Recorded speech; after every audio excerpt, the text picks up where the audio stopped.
Kia ora. In today's news, human rights advocates have expressed dismay at the Immigration Amendment Bill and the Mass Arrivals Bill, which were passed into law last night. The new laws define a mass arrival as being of more than 30 people and provide for mass detention under a single warrant for 6 months. It also places limits on family reunification and allows for the reassessment of refugee status before permanent residency can be applied for. MP Mike Sabin rejected opposition claims that the risk of boat refugees arriving here is small. How was this country founded at the end of the day? I mean, they must have arrived on, I don't know, a boat. An immigration expert believes the new laws won't stop asylum seekers from trying to bypass our quota system, as they may not know about the new provisions. Simon Laurent also says that if the provisions are intended to penalize refugees and accordingly make them suffer, that would be a breach of United Nations conventions.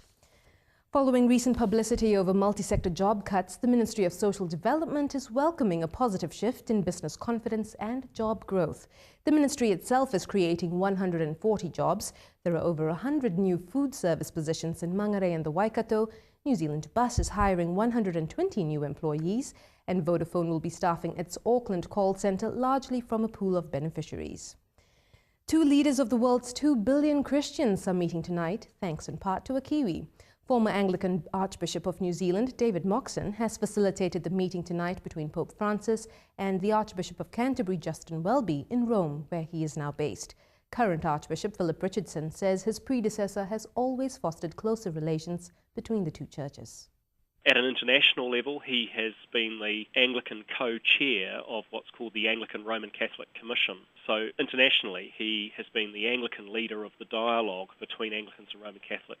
Negotiations over the Sky City Convention Centre deal is set to continue for a while longer. The final agreement between the government and the casino operator was due to be signed off by today, but both parties have agreed to extend that to June the 30th. The BBC has accused Iran of threatening its employees' families on the eve of that country's presidential elections. The media syndicate says that Iranian authorities have warned the families of 15 BBC Persian service staff working in London that their lives are at risk. Some 50.5 million people are eligible to vote for a successor to hardline leader Mahmoud Ahmadinejad. And to the United States, firefighters and the military are battling to contain a massive wildfire in Colorado. The Black Forest fire is the state's most destructive, having claimed at least 2 lives and 360 houses. Tens of thousands of people have been ordered to evacuate their homes.